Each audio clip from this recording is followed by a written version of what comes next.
हिमाचल प्रदेश में central university को लेकर पिछले कई वर्षों से खींचतानी का दौर जारी है। बीजेपी और कांग्रेस के बीच इसी सियासी खींचतान के चलते इसे देहरा में स्थापित करने का निर्णय लिया गया था, लेकिन अब तक इसके स्थायी परिसर का कहीं भी निर्माण नहीं हो पाया है।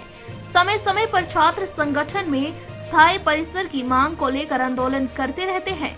आज हमीरपुर जिला के सुजानपुर विधानसभा क्षेत्र के दौरे के दौरान केंद्रीय वित्त राज्य मंत्री अनुराग ठाकुर ने सीयू निर्माण में देरी को लेकर स्थानीय प्रशासन, सेंट्रल यूनिवर्सिटी से अधिकारियों सहित राज्य सरकार को भी जिम्मेदार ठहराया है। उन्होंने सीधे तौर पर कहा कि अगर प्रशासन व सीयू अधिकारी प्रोजेक्ट रिपोर्ट बनाने व प्रदेश सरकार जमीन दिलाने में देरी करती है तो निश्चित तौर पर इसका नुकसान छात्रों व प्रदेश को झेलना पड़ेगा। सेंट्रल यूनिवर्सिटी का विलंब होना अपने आप में दुखदायी है और जिस तरह संघर्ष मैंने सेंट्रल यूनिवर्सिटी को लाने के लिए किया, उसको बनाने के लिए किया, उसके बजट को जो 280 करोड़ रुपया देशभर की सेंट्रल यूनिवर्सिटीज को मिलता था उसकी बजाय 500 करोड़ रुपए के लगभग इसके लिए मंजूर करवाया। अब ये स्थानीय स्तर पर जो प्रशासन की जिम्मेदारी है, सेंट्रल यूनिवर्सिटी के अधिकारियों की जिम्मेदारी है।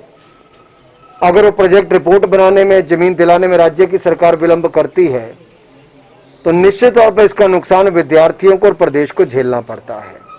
ये दुर्भाग्य है, लेकिन सेंट्रल यूनिवर्सिटी में जो राजनीति हुई उसका नुकसान छात्रों को और प्रदेश को झेलना पड़ा है। अमेरिका में कमला हैरिस का उपराष्ट्रपति बनना देश के लिए गर्व की बात है।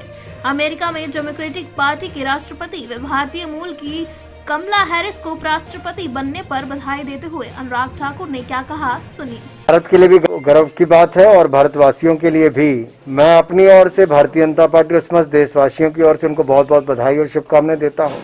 भारत और अमेरिका के संबंध पहले से बहुत बेहतर हुए हैं और मोदी जी के नेतृत्व में इनको और ऊंचाइयों पर नई सरकार के साथ लेकर जाएंगे। ये दो दुनिया के ऐसे देश हैं, एक सबसे पुराना लोकतंत्र है, एक दुनिया का सबसे बड़ा लोकतंत्र है और लोकतंत्र में विश्वास रखने वाले ये दोनों देश पिछले कई वर्षों में लगातार नजदीकियां बढ़ती गई।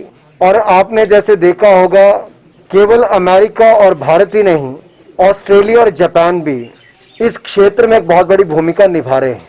मुझे पूर्ण विश्वास है कि नए राष्ट्रपति जो अमेरिका के बने, जो बाइडेन, उनके साथ भी नरेंद्र मोदी जी के संबंध बहुत अच्छे रहेंगे। भारत अमेरिका की मित्रता और गहरी होगी और दुनिया के लिए जो एक आतंकवाद के खिलाफ, काले धन के खिलाफ मुहिम इकट्ठे मिलकर भारत अमेरिका ने चलाई, उसको और आगे बढ़ाएंगे। शांति दुनिया भर में रहे, इसके लिए भारत लगातार प्रयासरत था, आज भी है और मोदी जी के नेतृत्व में आगे भी रहेगा। इसमें अमेरिका और बाकी देशों का भी सहयोग मिलेगा।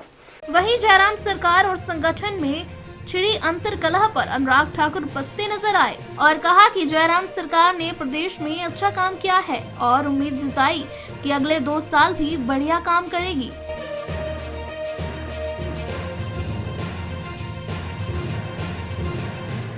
पिया तो कैसा अभिमान, पिया तो बीती यादों से नाता सहेजना सीखा,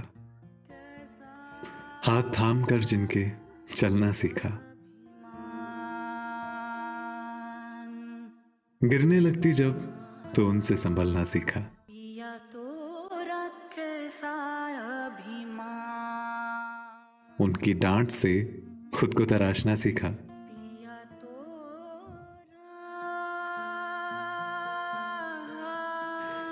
घर से दूर होकर भी दिल को हमेशा यह एहसास रहता है, उनका प्यार और फिक्र हमेशा मेरे साथ रहता है।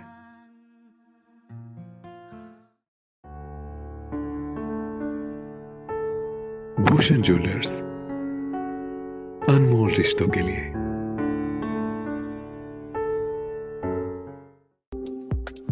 आपके स्वास्थ्य का प्रहरी श्री बालाजी हॉस्पिटल, कांगड़ा, हिमाचल।